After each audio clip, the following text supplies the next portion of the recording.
Hai teman, selamat datang di channel Sekate New.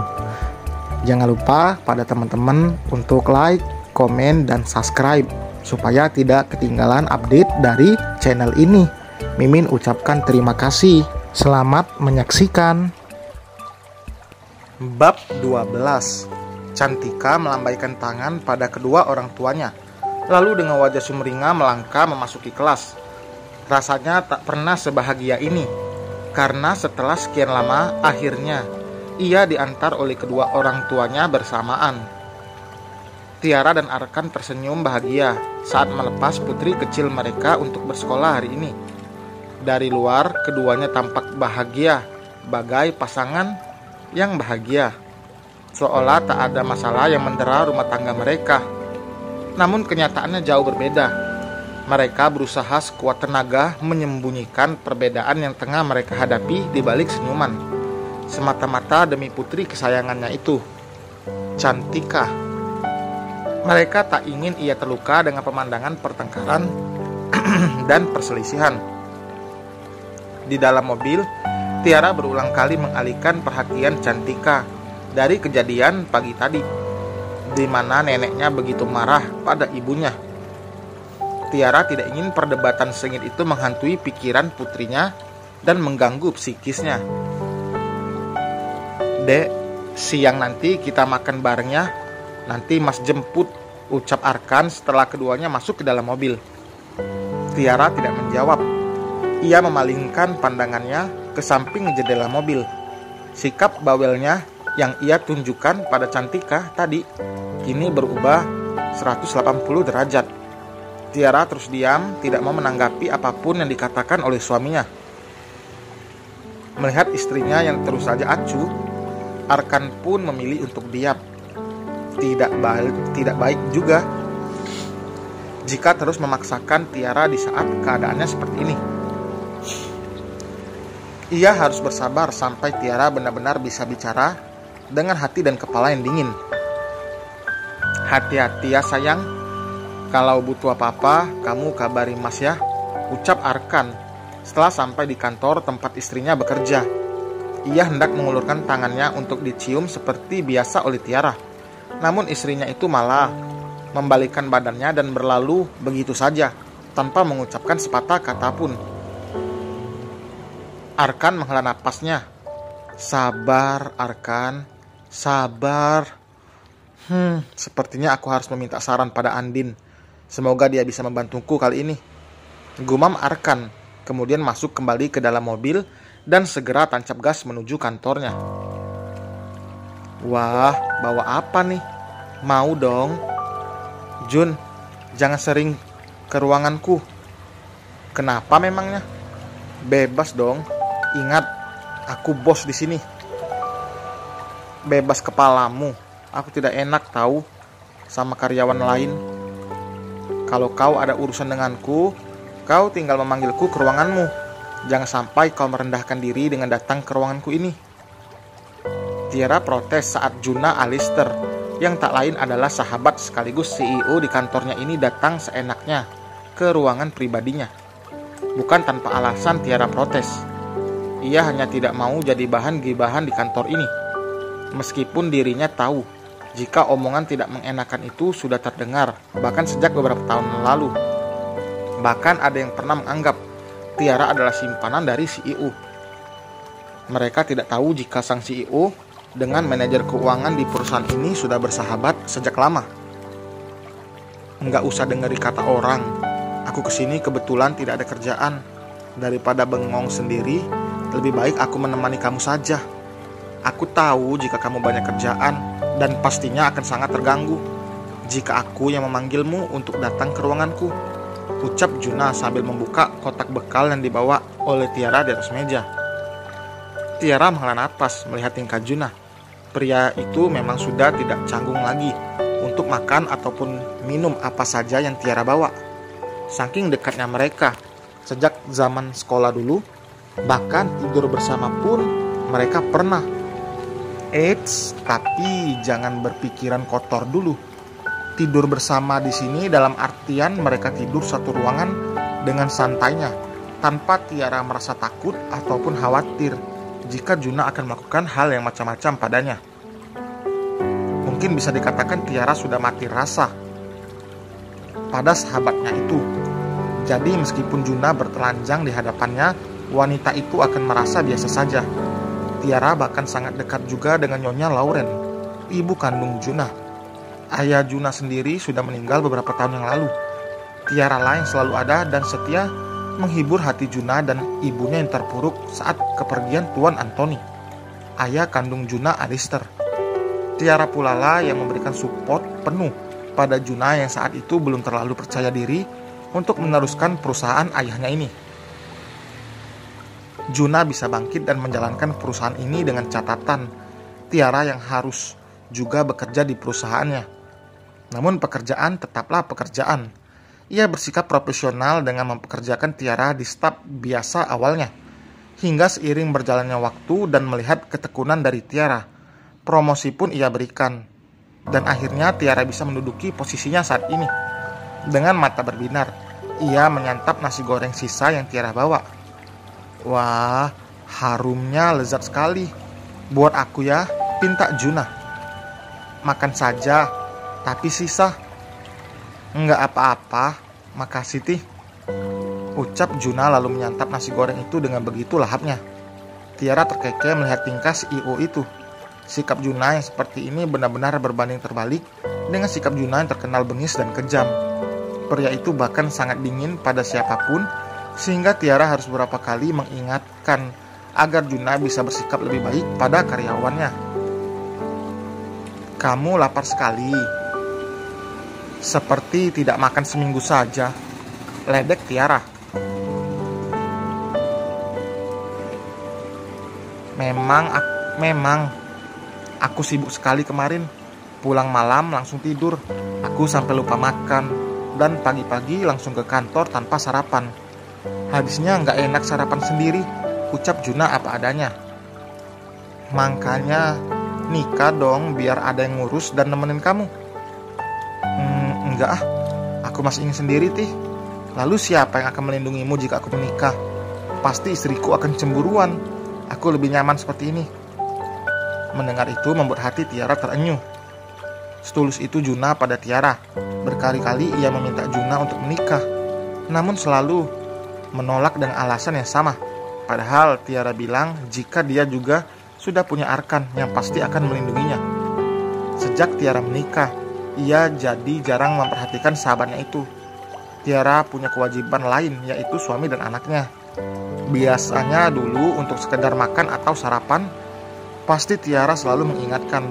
Tak jarang pula, ia pun memasak untuk Juna. Mami belum pulang ke Indonesia, Jun, tanya Tiara mengalihkan pembicaraan dengan menanyakan Nyonya Lawrence, ibu kandung Juna.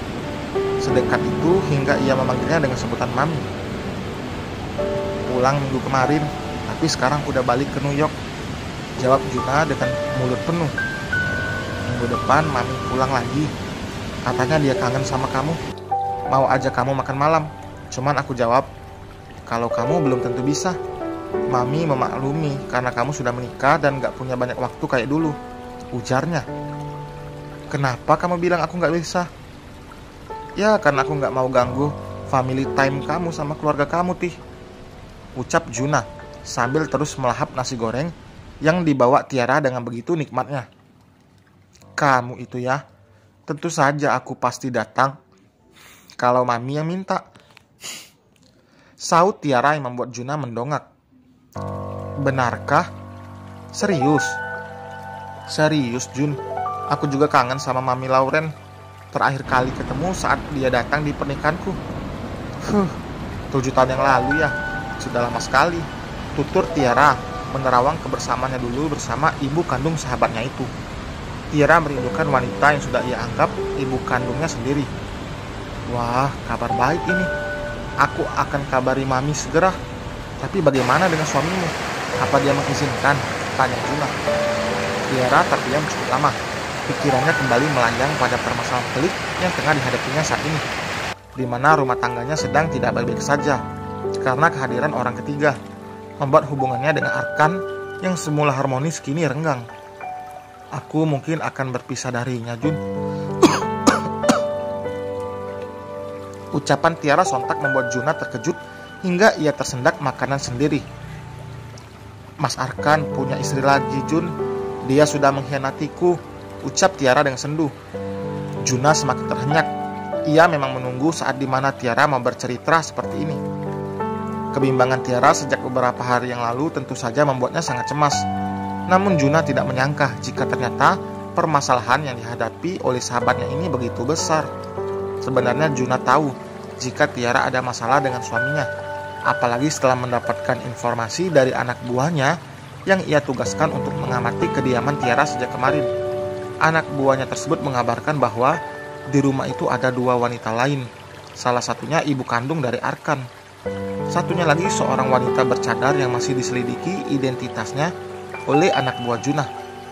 Awalnya Juna masih berpikir positif dan tidak mau menduga-duga jika wanita itu adalah istri kedua Arkan. Ia menunggu Tiara untuk mengatakannya lebih dulu, dan benar yang ia khawatirkan ternyata terjadi. Arkan telah berani-beraninya menyakiti hati Tiara. Seketika kedua tangan Juna terkepal kuat, kemarahan nampak membuncah di dada. Namun ia mencoba untuk bersikap tenang. Ia harus bisa menghibur Tiara yang tengah dilanda sakit hati yang pastinya amat menyiksa. "Ti, are you okay?" tanya Juna kemudian bangkit dan mendekat ke arah sahabatnya yang terdiam dengan pandangan kosong. Juna menyentuh bahu Tiara, mengelusnya begitu lembut. "Apa aku jelek, Jun? Apa kurangnya aku sampai dia menduakan cintaku yang tulus ini? Apa karena penampilanku? Apa aku seorang wanita karir? Kenapa dia tega, Jun? Kenapa?" Dalam keheningan, Tiara meluapkan kesedihannya. Sekuat tenaga untuk tidak menangis, namun ternyata ia tidak sanggup. Embun di mata coklatnya itu menganak sungai, kemudian menetes membasahi wajahnya. Bahunya berguncang, seiring dengan tangisnya yang terguguh. Sesak dan sakit, itulah yang Juna rasakan saat ini. Dari belakang, ia melingkarkan tangannya pada leher Tiara. Kepalanya ia sandarkan pada bahu yang berguncang itu. "Kamu sempurna, Tiara. Kamu sempurna. Jangan pernah merasa kurang. Kamu istimewa. Hanya suamimu yang tidak bisa lihat keistimewaan itu. Ingat, Tiara. Tiara selalu di atas. Tiara selalu dipakai di atas kepala. Selamanya akan ada di sana. Tak ada yang berani menginjak-injaknya. Tiara itu indah, cantik dan selalu diperlakukan spesial oleh pemiliknya.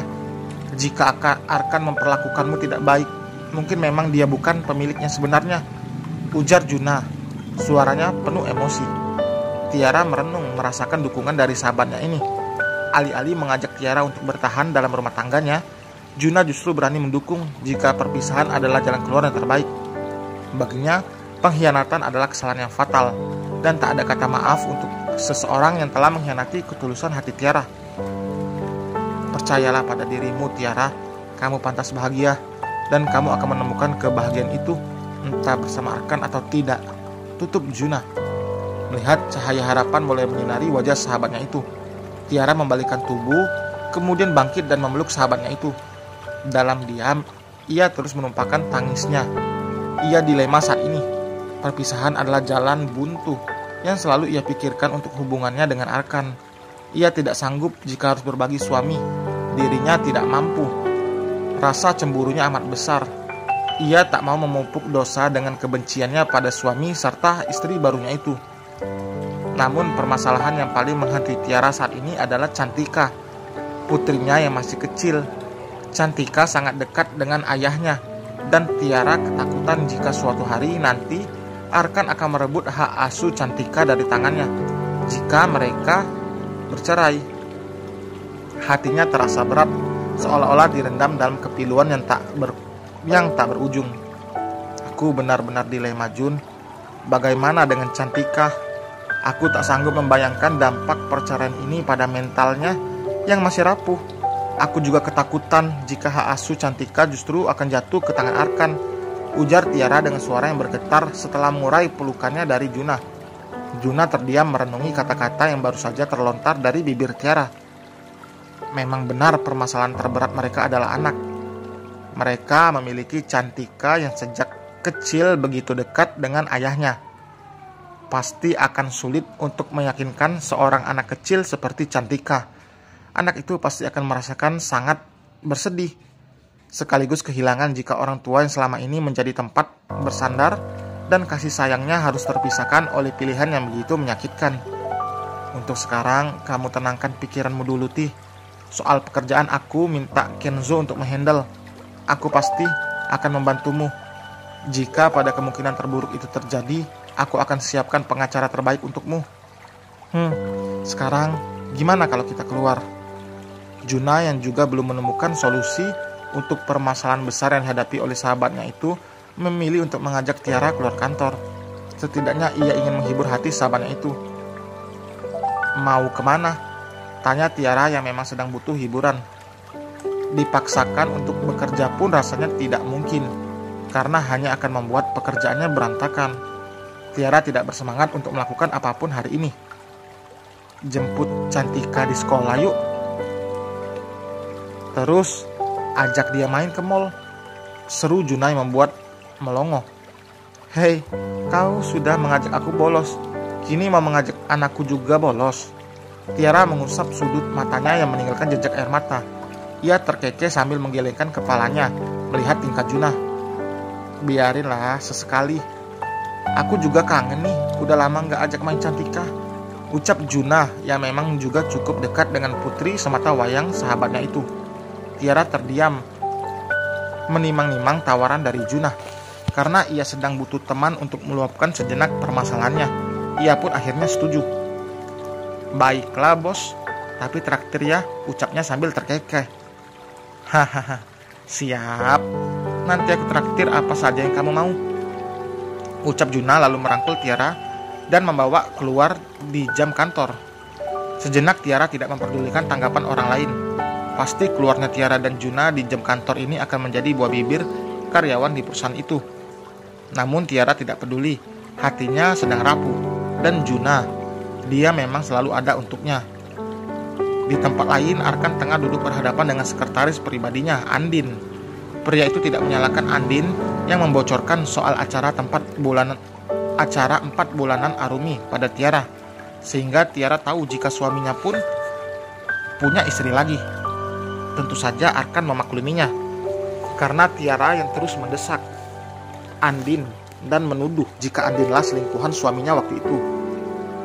Apa yang harus aku lakukan, Andin? Kamu punya saran?